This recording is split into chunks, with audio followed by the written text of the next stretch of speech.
Well, Holly Walker there. Dr. Tanya Wright was watching that interview alongside me.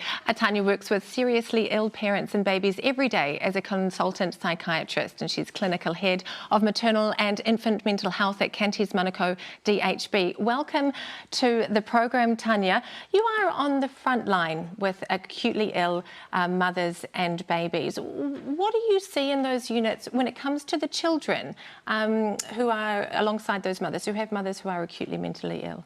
One of the reasons that we like to talk about perinatal mental health services rather than just maternal mental health services is to recognise that, in fact, maternal mental illness does have an impact on children and also on partners. And in fact, non-birthing parents can also have perinatal depression.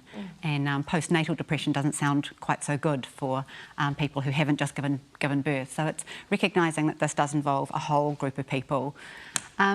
We try quite hard to involve supportive partners in our work, and we also ideally will involve women in working with their relationship and their interactions with their babies. But it's a very sensitive issue, and I think it's really important to make the point that not all women who experience mental illness or have drug and alcohol problems are poor parents, but they have some serious additional burdens that they're carrying that make it harder for them to be doing the things that they would innately be doing or be wanting to be enjoying. And that does have an impact, even at those that very young age, on the babies.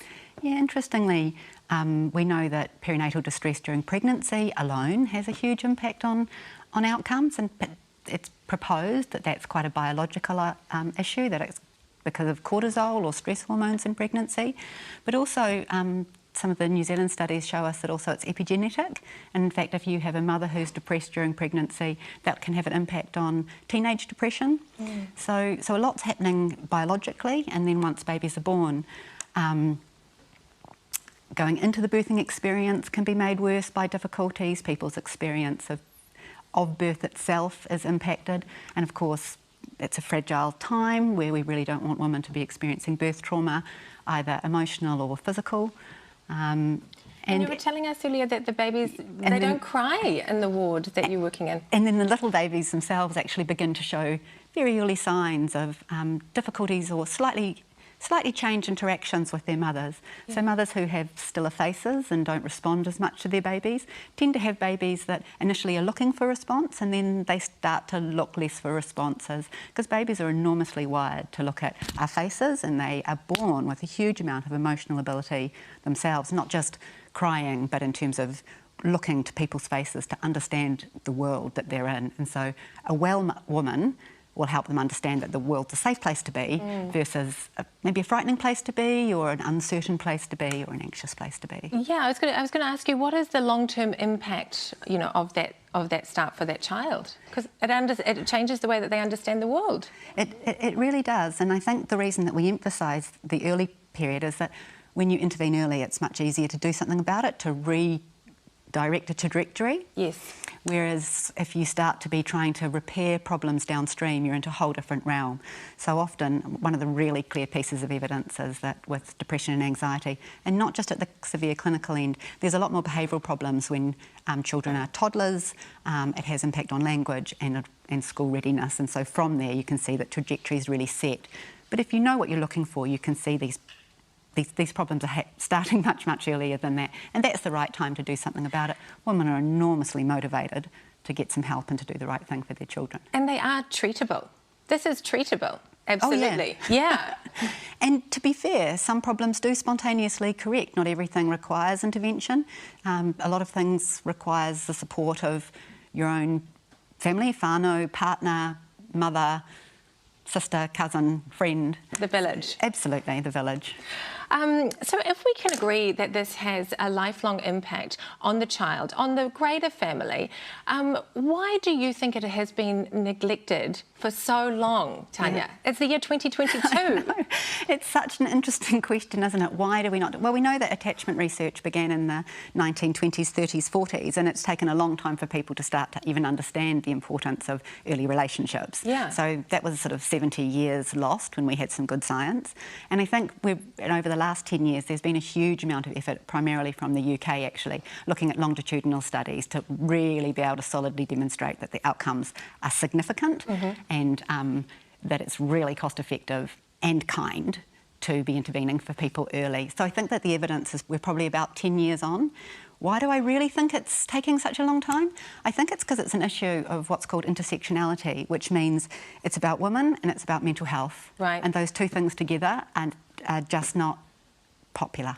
Funded properly, recognised. Correct. But fundamental to every family. Absolutely. And I think we also want to think that mothers and babies, we want to recognise its joy. And we want to think of childhood as being a beautiful time where every child has the opportunity to really flourish, although that's not always the case. No, and it's important, isn't it, to be honest about the fact that that is not always the case. We've seen that 50% of women suffer perinatal distress. I mean, that's an extraordinarily large number. And do you think it needs to be more normalised, more spoken about, that it's not taboo or shameful, that this is life? Yeah, I think that's a really good point.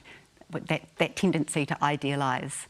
I mean, I think in the work that I do, we're always particularly worried if we go into someone's home and it's really, really tidy. That's actually nearly as bad as you know, really looking quite deprived. The emotional content of a home can be, those physical aspects can help give you some idea about the emotions and the mental well-being in a home. What would you like to see in terms of reform or work in this area, investment by the government?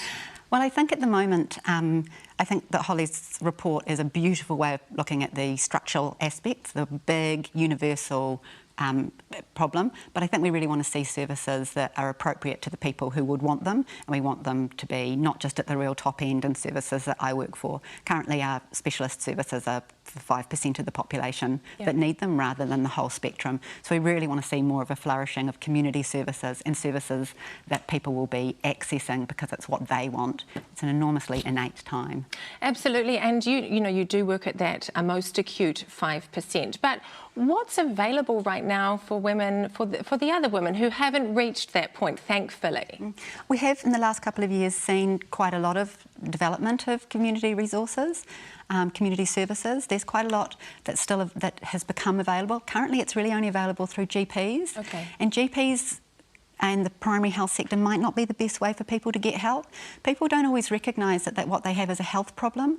So sometimes when I've seen things go most wrong, people will be saying, something's wrong, I don't know what it is, you're arguing with your partner more, or I'm really not enjoying my time with my baby. I can't really tell anyone that, that's so awful.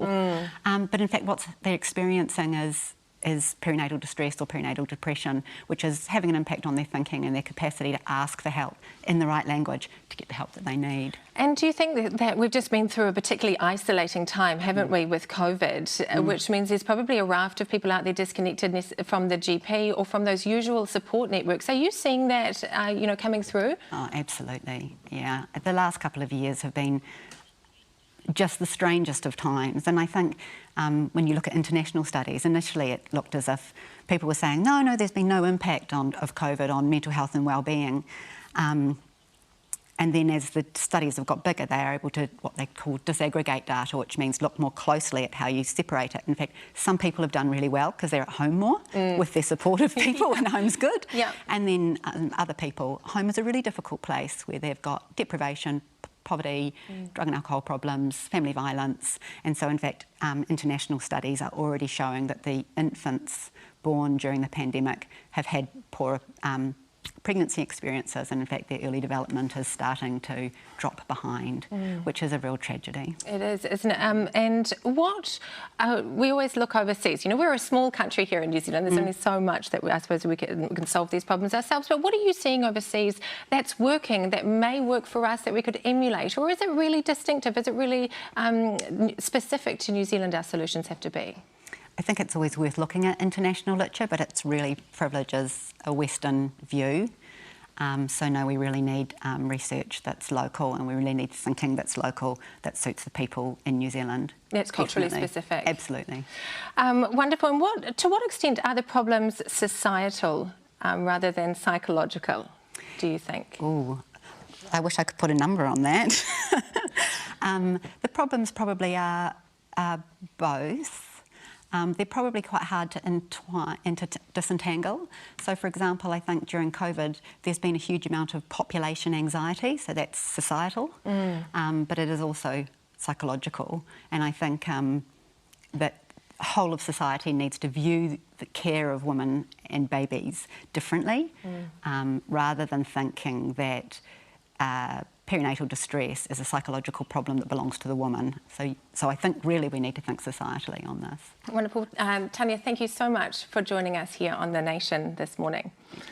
Some really weighty themes there. And if you need to talk to someone, please call Lifeline Aotearoa on 0800 Lifeline or Suicide Crisis Helpline on 0508 Tautoko. Stay with us. Up next, we dissect the week's news with our political panel, Ben Thomas and Annabelle Lee.